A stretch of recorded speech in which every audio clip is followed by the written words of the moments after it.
So magandang gabi po sa inyong lahat mga kaibigan Luzon, Visayas at Mindanao at kahit iba't ibang panig ng daigdig. Welcome back to my channel Katutubo TV Vlog. So mayroon po tayong munting isi-share sa inyo mga kaibigan.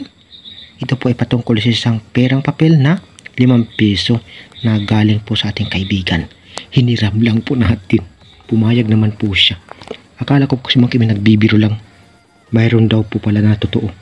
So ayan po mga kaibigan, sinare ko ito sa inyo para makita din po nyo mga kaibigan. Nagulat din po ako. Ito pala mga kaibigan, sa 5 piso na papel ay si Emilio Aguinaldo ang nakalagay. Ayan. Ang kanyang 19 naman mga kaibigan, kung disclaimer lang, this video is for entertainment purposes only. Ayan. Kung hindi ako makakamali mga kaibigan, kung 1898 to 1901. Yan. Yan po ang kanyang taon mga kaibigan. Correct me kung ako ay mali. Ayan. Tapos ang kanyang likod mga kaibigan, titingnan natin. Ayan. Ayan po ang kanyang likod mga kaibigan. Lumang-luma na ito na papel mga kaibigan na pera. Ayan. Ayan po siya mga kaibigan. Ayan. Meron pa po lang ang ating kaibigan, mga kaibigan na ganito.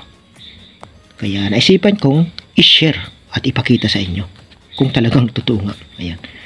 Tapos itong isma naman mga kaibigan,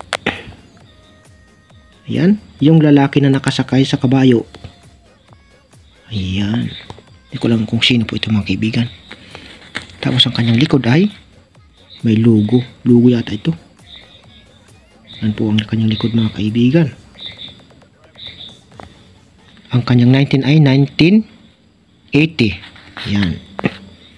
Tapos, ang pangalawa ng mga kaibigan, ito man pong 1 piso na si Jose Rizal. Nababasa pa naman po kasi mga kaibigan.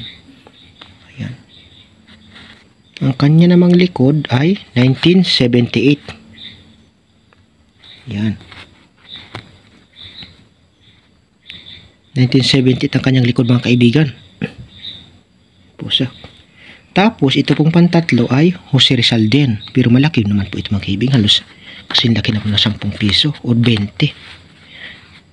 Ito naman ay 1972. Pero mga kaibigan parang baliktad siya.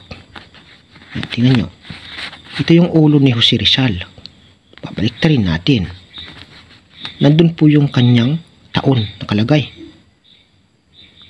Tutok natin ang camera. Yan. 1972. Nandun po nakalagay mga kaibigan. Hindi na po katulad dito sa mga ito. Pabalik rin na mga kaibigan. Ayan. Ang kanyang 19 ay 1978. So parang hindi po siya baliktad. Tama. Ito naman pong isa. Itong nakasakay sa kabayo na tao. Pag binaliktad natin 1970 1980. Ayan, tama po siya.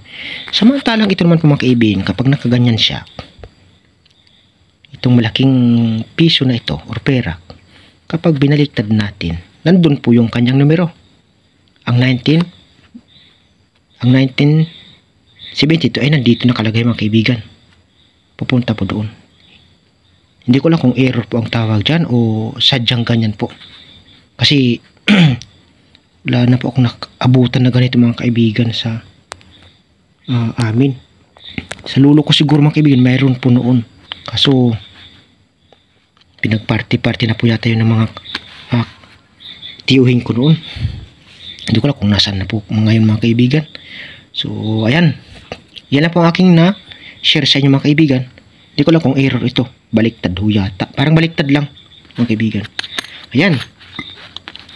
So, ayan na po mga kaibigan. Yan lang po ang ating message sa inyo. So, inuulit ko, disclaimer lang, this video is for entertainment purposes only. Sinishare ko lang po sa inyo kung ano po ang mayroon akong nakita. Ito po ay nakita ko, kala ko nagbibiro lang. Kasama ko. Ay, totoo pala ito na mayroong ganitong klase. Ayan. So, thank you so much po sa inyong lahat mga kaibigan.